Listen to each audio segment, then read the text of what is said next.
Our top story. Hopes of a peace deal between Iran and the US appear to be rapidly deteriorating after Tehran vowed to respond to the seizure of one of its vessels in the Strait of Hormuz.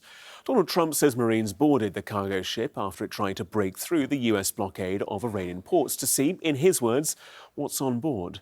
Iran claims intervention violates the ceasefire deal, which is due to expire on Wednesday, and is one of the reasons why Tehran rejected a second round of peace talks, which were set to take place today. Well, in the last hour, US Central Command has released these pictures of Marines boarding the Tuska vessel after departing the USS Tripoli by helicopter.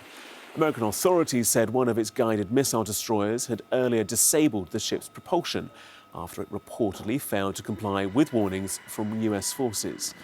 Our correspondent Martha Kellner begins our coverage this morning with Donald Trump's remarks at the time of the operation.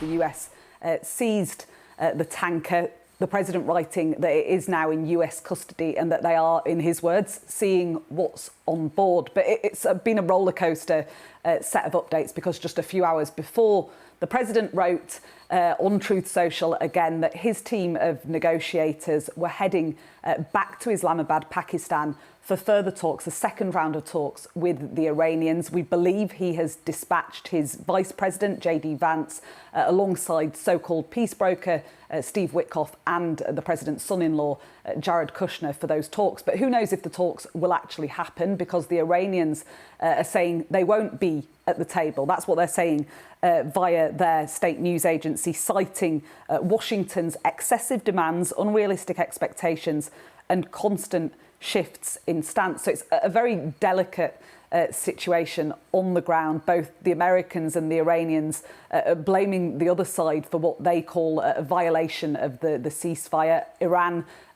fired at two ships in the Strait of Hormuz on Saturday as well. They have now said that the Strait of Hormuz, which of course is their major bargaining chip in this conflict, they say that that strait is now closed, which would be a violation of the ceasefire agreement. So all eyes on whether A, these talks in Islamabad take place at all, and B, whether they can reach a breakthrough there.